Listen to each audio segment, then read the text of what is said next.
Glória a Deus, amém, igreja? Amém.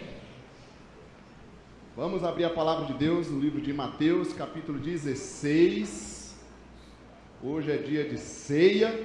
Vou tentar enxugar bastante aqui para a gente não passar do horário no final, né? Para a gente encerrar às 11h30. Mateus 16, acharam ou não? Amém? Versículo 13 em diante. O tema que eu quero trazer para a gente aqui hoje é a necessidade de conhecer a identidade de Jesus. Amém? Você realmente conhece a identidade de Jesus Cristo? Amém, gente? Nós cantamos, acho que na terceira música ali, quem é Jesus? Esse Rei, o Senhor soberano sobre todas as coisas. E eu quero já ler e ir meditando com você, começando no versículo 13, diz assim: chegando Jesus à região de Cesareia de Filipe, perguntou aos seus discípulos: quem os outros dizem que o Filho do Homem é? Veja aqui o interesse de Jesus em saber a visão do povo, das pessoas, sobre quem ele é. Por que Jesus tinha esse interesse? Quem as pessoas estão dizendo que eu sou? O que elas pensam de mim? Se a gente saísse hoje na rua, né, perguntando às pessoas: quem é Jesus para você? Quem você pensa que é Jesus? Ou o que é a igreja evangélica para você? Jesus está fazendo isso aqui, perguntando para os discípulos: o que as pessoas dizem que eu sou? Aí no versículo 14, eles responderam. Alguns dizem que é João Batista.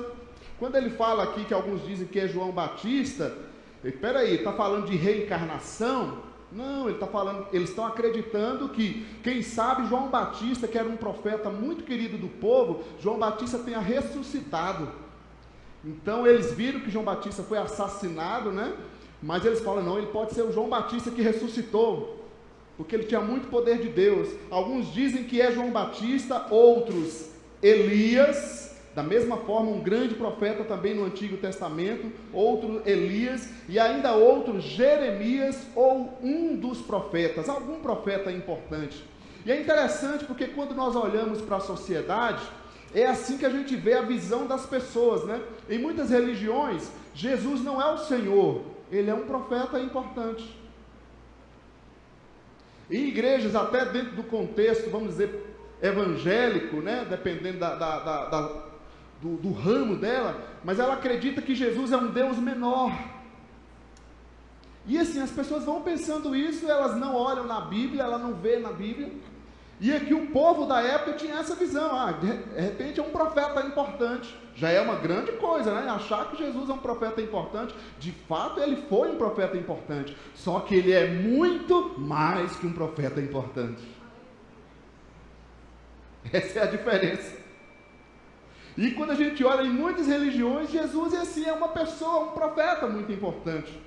E eu acho interessante quando eles dizem, alguns até pensam que é o Elias, porque a gente não sabe se ele está se referindo aqui ao Elias do Antigo Testamento, o profeta Elias, ou o Elias que haveria de vir para anunciar a vinda de Jesus. Que quem é esse Elias chamado de Elias? João Batista.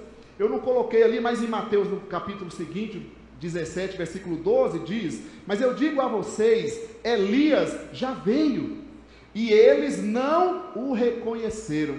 Então quando eles falam assim: não, quem sabe ele é Elias, isso aqui chama muita atenção. O povo estava atrasado nas profecias de Deus. O Elias, ou seja, aquele que vem preparar o caminho, ainda vai vir. Só que Jesus já estava ali, e eles perdendo a oportunidade. E tem hora que eu fico pensando, ao ler esse texto, a gente começou um pouco dele também junto com os jovens, eu fico pensando se a gente não está perdendo muitas oportunidades das nossas vidas, gente. Muitas oportunidades das nossas vidas, em vários momentos. Tem gente que está esperando Jesus voltar ainda, ou Jesus vir na primeira vinda, né? Quero dizer, os judeus, por exemplo, cadê Jesus? Estão esperando Jesus vir.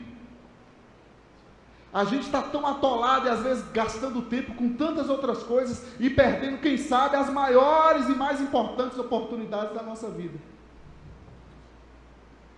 Ele era o Elias, isso é a visão do povo sobre Jesus. Jesus já veio e eles estão ali perdendo a oportunidade. Outra coisa que eu acho que eu destaco nisso aqui, quando eles referem sempre a esse profeta, né, no Antigo Testamento, um profeta importante, é que eu olho a referência ao passado. Eles estão sempre olhando para trás, olhando para o Antigo Testamento.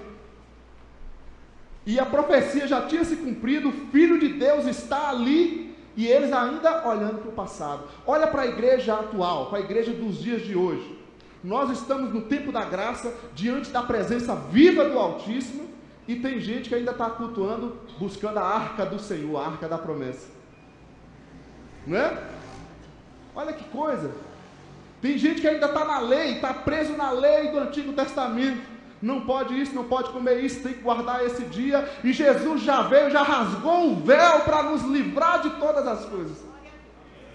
E tem gente que ainda está no passado, está na lei, está no Antigo Testamento.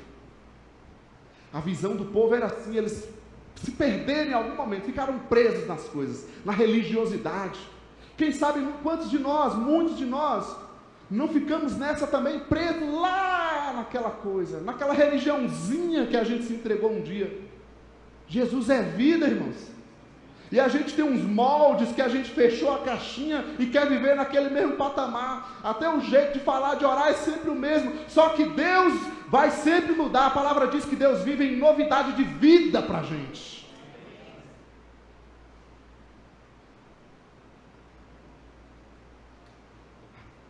O povo pensava que Jesus era apenas um profeta. E para nós? Será que a gente está colocando Jesus menor que uma tradição? Menor que Moisés? O livro de Hebreus, por exemplo, gente, é um livro inteiro fazendo comparação entre o Antigo Testamento e o Novo Testamento. Moisés e Jesus, a lei e a graça.